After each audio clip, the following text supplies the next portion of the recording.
మీరు షాప్లో ఒక షాంపూ బాటిల్ కొన్నారు అనుకుందాం. దాని ప్రైస్ 120 రూపీస్. కానీ ఇక్కడ ఒకే ఒక క్వశ్చన్, మీరు పే చేసిన ఆ 120 రూపీస్లో ఎవరికి ఎంత మనీ వెళ్తుంది? మ్యానుఫ్యాక్చరర్కి ఎంత, డిస్ట్రిబ్యూటర్కి ఎంత, రిటైల్ షాప్కి ఎంత? ఇంకా ఇంపార్టెంట్ క్వశ్చన్ ఏంటంటే, అసలు ఆ ప్రొడక్ట్స్ సేఫా కాదా అని ఎవరు డిసైడ్ చేస్తారు? ఈ షాంపూ బాటిల్ మీ చేతి వరకు రావటం వెనుక factories, warehouses, trucks, marketing teams, scientist, thousands of employees పనిచేస్తారు. మనం వాడే ఈ చిన్న ప్రొడక్ట్ ఫ్యాక్టరీ నుంచి కస్టమర్ వరకు రావటం వెనుక జరిగే జర్నీ ఈ వీడియోలో ఎక్స్ప్లెయిన్ చేస్తాను. ప్రతి ప్రొడక్ట్ జర్నీ స్టార్ట్ అయ్యే ప్లేస్ ఐడియా. ఒక ప్రొడక్ట్ తయారు చేద్దామన్న ఐడియా వచ్చినప్పుడు కంపెనీ రీసెర్చ్ టీమ్ ముందుగా మార్కెట్ని స్టడీ చేస్తుంది. వాళ్ళ మేజర్ గోల్ ఒకటే, ప్రజలకు ఏ టైప్ ఆఫ్ ప్రొడక్ట్ కావాలి.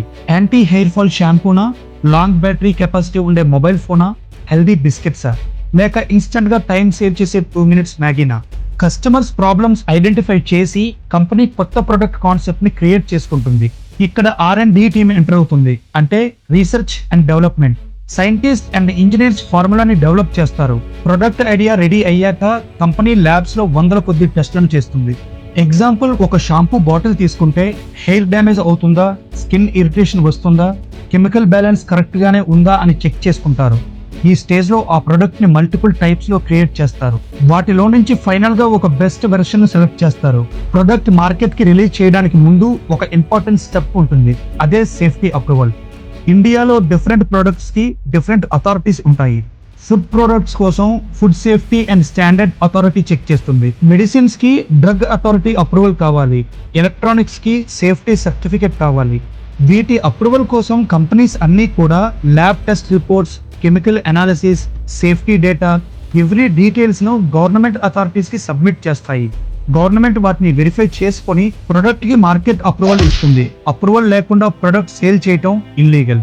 ఇక్కడ నుంచి కంపెనీ అసలు మాస్ మ్యానుఫ్యాక్చరింగ్ స్టార్ట్ అవుతుంది. ఫ్యాక్టరీస్లో పెద్ద పెద్ద మెషిన్స్ ఉంటాయి. సప్లయర్స్ నుంచి రా మెటీరియల్స్ వస్తాయి. ఎగ్జాంపుల్, ఒక షాంపూ తయారు చేయాలి.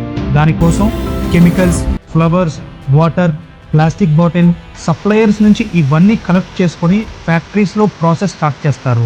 వందల మంది ఎంప్లాయీస్ అండ్ మెషిన్స్ వర్క్ చేస్తారు. డైలీ కొన్ని వేల లక్షల యూనిట్లు మ్యానుఫ్యాక్చర్ చేస్తారు. మనం షాప్లో కొనే ప్రతి ఐటమ్ మీద ఎంఆర్పి ఉంటుంది. ఫర్ ఎగ్జాంపుల్, మీరు ఒక పర్ఫ్యూమ్ కొన్నారు, దాని ఎంఆర్పి 120 రూపీస్ ఉంది అనుకుందాం. కానీ దాని రియల్ మ్యానుఫ్యాక్చరింగ్ కాస్ట్ ఎంత ఉంటుందో తెలుసా? ఎంఆర్పి ప్రైస్ 120 రూపీస్లో రా materials 20 rupees, factory production 10 rupees, packaging 10 rupees, transportation 5 rupees ఉంటాయి. ఇప్పటి వరకు దీని కాస్ట్ 45 రూపీస్ అయ్యింది. కానీ ఇంకా చాలా హిడెన్ కాస్ట్స్ ఉంటాయి. Employees salaries, electricity, machinery, maintenance, ఇవన్నీ కలుపుకొని రియల్ మ్యానుఫ్యాక్చరింగ్ కాస్ట్ 60 రూపీస్ అవుతుంది. కంపెనీస్ ప్రొడక్ట్ని తయారు చేయడం మాత్రమే కాదు, దాన్ని ప్రజల్లోకి తీసుకెళ్లాలంటే పబ్లిసిటీ కావాలి. అందుకోసం మార్కెటింగ్ అండ్ అడ్వర్టైజ్మెంట్ టీమ్స్ పనిచేస్తాయి. TV ads, YouTube ads, influencer promotions, celebrity endorsement ద్వారా వాళ్ళ బ్రాండ్స్ ని ప్రమోట్ చేసుకుంటాయి. కొన్ని బ్రాండ్స్ మార్కెటింగ్ కోసం, బ్రాండ్ వాల్యూని బిల్డ్ చేసుకోవడం కోసం ప్రొడక్ట్ కాస్ట్ కన్నా ఎక్కువ మార్కెటింగ్ కోసం స్పెండ్ చేస్తారు. ప్రొడక్ట్ మ్యానుఫ్యాక్చరింగ్ కాస్ట్ 60 రూపీస్ అయితే దాని మార్కెటింగ్ కోసం 30 రూపీస్ ఎక్స్ట్రా ఖర్చు చేస్తారు. ఇక్కడ టోటల్ కంపెనీ పెట్టిన ఇన్వెస్ట్మెంట్ 90 రూపీస్ అవుతుంది. మరి ఆ ప్రొడక్ట్ ఫైనల్ ప్రైస్ ఎంత ఉండాలి అని ఎవరు డిసైడ్ చేస్తారు? ప్రైస్ ఫైనలైజ్ చేసేది మ్యానుఫ్యాక్చరర్.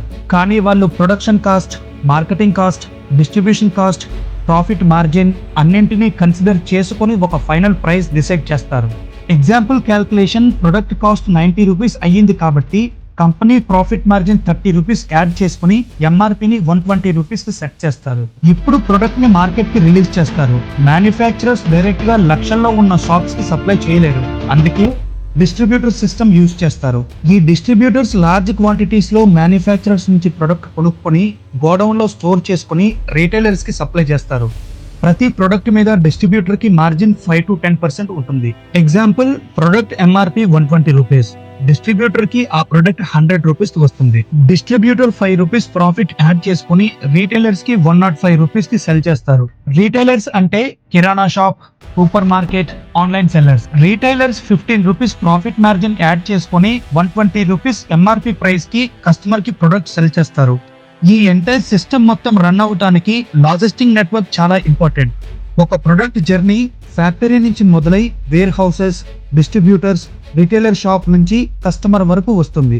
ఇలా మనం పే చేసిన 120 rupees manufacturer, distributor, retailer, government taxes కింద స్ప్లిట్ అవుతాయి. ప్రతి ప్రోడక్ట్ వెనుక ఒక పెద్ద ఎకనామిక్ సిస్టమ్ ఉంటుంది. నెక్స్ట్ టైం మీరు షాప్లో ఏదైనా ప్రోడక్ట్ కొన్నప్పుడు ఆ ప్రోడక్ట్ మీ చేతికి రీచ్ అవ్వడం వెనుక ఎంత పెద్ద జర్నీ ఉందో ఒక్కసారి ఇమాజిన్ చేసుకోండి. ఈ సిస్టమ్ మొత్తం కొన్ని వందల మంది హార్డ్ వర్క్, కోట్ల రూపాయల ఇన్వెస్ట్మెంట్ తో నడుస్తుంది. ఖచ్చితంగా ఈ వీడియో మీకు క్వాలిటీ ఇన్ఫర్మేషన్ ఇచ్చింది అనుకుంటున్నాను. Thanks for watching. Like video and do subscribe channel.